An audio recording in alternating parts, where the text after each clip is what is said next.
সবশেষ কবে আপনি গ্রামে গিয়েছিলেন, নদীতে লাফালাফি কিংবা বন্ধুদের সাথে সাঁতার কেটে গোসল করেছেন, অথবা শেষ কবে একই সঙ্গে ক্যারাম খেলেছিলেন? আই গেস এসবের কিছুই এই মুহূর্তে আপনার মনে পড়ছে না। তাহলে চলুন একটু মনে করিয়ে দেই।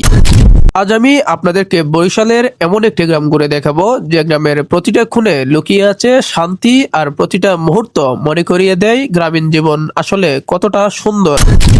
আজকে দুপুরে আমরা বাইক দিয়ে বের হয়ে পড়ি নদীতে গোসল করার উদ্দেশ্যে। বাইকটা স্টার্ট হতেই চারপাশের গ্রামের বাতাস যেন নতুন একটা এনার্জি দিচ্ছিল। গ্রামের সরু রাস্তা ধরে আমরা যতই এগোচ্ছিলাম ততই এই গ্রামের পরিবেশটা যেন একটা সিনেমার দৃশ্যের মতো মনে হচ্ছিল। রাস্তার বাতাসটা এতই নির্মল ছিল যে সবকিছুতেই একটা প্রশান্তি কাজ করছিল, যা শহরের কোলাহল থেকে একদমই আলাদা। কিছুক্ষণের মধ্যেই আমরা পৌঁছে গেলাম হাবিবপুর বাজারে। এই বাজারটা আসলে ছোট হলেও অনেক প্রাণবন্ত। চায়ের দোকানে গ্রামের মানুষজনের আড্ডা এবং তাদের প্রত্যেকের চোখেই জীবন ভরা এক ব্যস্ততার ছবি। যাই হোক, বাজার পেরিয়ে আমরা চলে গেলাম সন্ধ্যা নদীর পাড়ের দিকে। নদীর ধারে পৌঁছানোর আগেই দূর থেকেই যেন নদীর হাওয়া গায়ে লাগছিল। একটা আলাদা শীতলতা এবং এক ধরনের শান্তি কাজ করছিল। পারে পৌঁছে ফেরিঘাটে দাঁড়াতে চোখে পড়ে পিছনে দোকানের সামনে কিছু মানুষজন ফেরির জন্য অপেক্ষা করছিল, কখন বিপরীত পাশ থেকে ফেরি এসে ওনাদেরকে অপর প্রান্তে নিয়ে যাবেন। এখানে কিছুক্ষণ দাঁড়িয়ে থাকার পর হঠাৎই চোখে পড়লো পাশে থাকা একটি টার্মিনালের উপর থেকে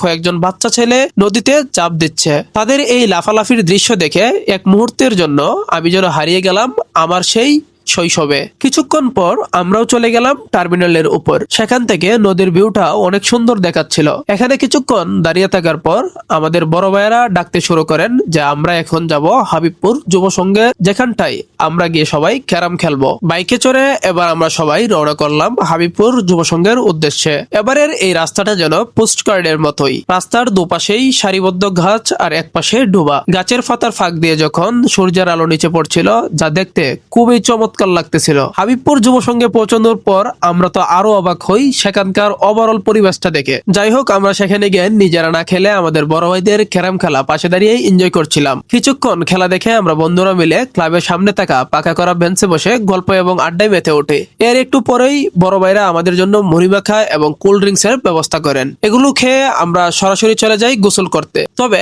সন্ধ্যা নদীতে নয়, এর পাশে থাকা অন্য একটি খালে। একটু পর খালের পাশ দিয়ে এক বৃদ্ধ চাচা দুইটা চাল কুমড়া নিয়ে বাজারে যাচ্ছিল। এ সময় আমাদের এনামুল ভাই ওই চাচাকে জিজ্ঞেস করে যে এগুলো কত টাকা করে উনি বিক্রি করবে। উনি মাত্র 30 বা 40 টাকাতেই যেন এগুলো বিক্রি করে দেন। আসলে ওনাকে না দেখলে বুঝতে পারি না যে গ্রামের মানুষজন আসলে কতটা সহজ সরল। এরপর আমরা সবাই খালের পাড়েই এক এক করে কাপড় চোপড় খুলে রেখে পানিতে নেমে পড়ি। পানিতে নেমে দেখি পানিটা একদমই ঠান্ডা এবং স্বাভাবিক নদীর পানির থেকে এটা অনেকটাই ঘোলা।